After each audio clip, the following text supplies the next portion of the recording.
Subscribe कीजिए Indian news analysis channel को और दबाइए बेल आइकन को ताकि आप कोई भी फ्यूचर की अपडेट मिस ना कर सकें। जय हिंद दोस्तों, स्वागत है आपका इंडियन न्यूज एनालिसिस के एक नए एपिसोड में।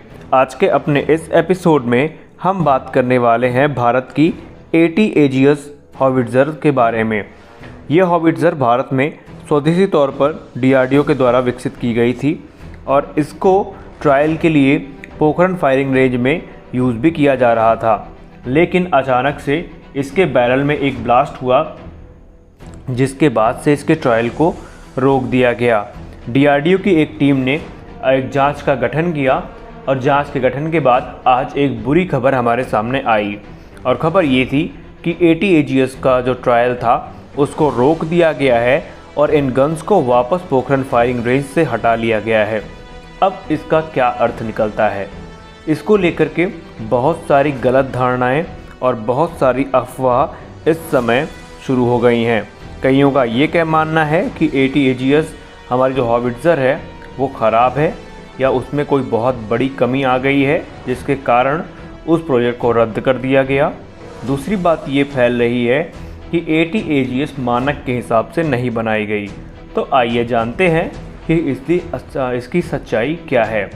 दोस्तों, AT-AGS को वापस बुलाने का DRDO का जो मकसद है वो कुछ और नहीं बल्कि DRDO ये एश्योर करना चाहती है कि वो क्या कमियां हैं जिसके वजह से इसके बैरल में ब्लास्ट हुआ। हालांकि बैरल में ब्लास्ट होने की वजह से वहाँ पे 2-3 जो जवान थे वो घायल भी हुए थे, लेकिन यहाँ पर DRDO ने पहले क्लियर कर दिया है कि सिर्फ एक बैरल में ब्लास्ट होने का मतलब ये नहीं है कि इस प्रोजेक्ट को रोक दिया जाएगा।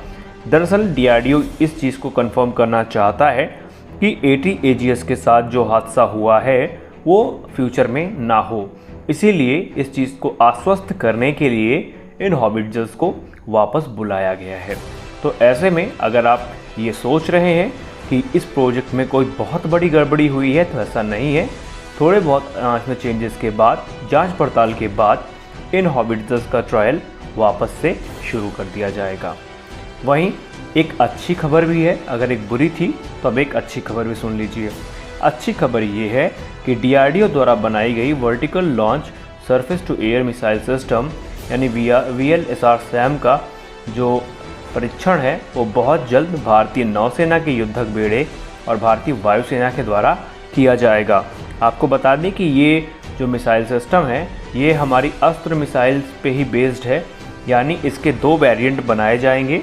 एक भारतीय नौसेना के लिए होगा और दूसरा भारतीय वायुसेना के लिए होगा। फ़र्क बस इतना है कि भारतीय नौसेना के लिए जो वेरिएंट बनाया जाएगा वह कैनिस्टर बेस्ड होगा, वहीं भारतीय वायुसेना के लिए जो बनाया जा रहा है वो truck mounted canister based system होगा, यानी कि उसकी मोबिलिटी को इन्हेंस करने के लिए उसे एक ट्रक पर माउंट कर दिया जाएगा। अब यहाँ पे कुछ चीज़ें आपको पता होनी चाहिए और चीज़ें ये हैं कि ये जो हमारी मिसाइल है इसकी रेंज तकरीबन 40 से 50 किलोमीटर के आसपास होने वाली है, जिसे फ्यूचर में 80 किलोमीटर के आसपास तक बढ़ा दिया जाएगा। बड़ी बात यह है कि समुद्र में इस मिसाइल के आ जाने के बाद जो सुपरसोनिक टारगेट्स हैं और जो ड्रोन्स हैं या दूसरे एयरक्राफ्ट हैं उनको आसानी से निशाना बनाया जा सकेगा और यही एक कारण है कि DRDO इस पे बहुत तेज़ी के साथ काम कर रहा है। वहीं अस्त्र MK2 जो बन के तैयार होगी उसको भी ऐसा कहा जाता है कि उस पर भी इस तरह के एक सिस्टम बनाए जाएंगे जो कि भारतीय वायुसेना और भारतीय नौसेना की सर्विस में आपको देखने को मिल सकते हैं। तो यहाँ पे 2 प्रमुख अपडेट थी जो आपको देनी थी, एक अच्छी थी एक बुरी थी। अब आप AT-AGS को लेकर के क्या सोचते हैं, अपनी राय कमेंट सेक्शन में हमें ज़रूर बताएं। तो मिलते हैं अपने अगले वीडियो में, तब तक के लिए जय हिंद।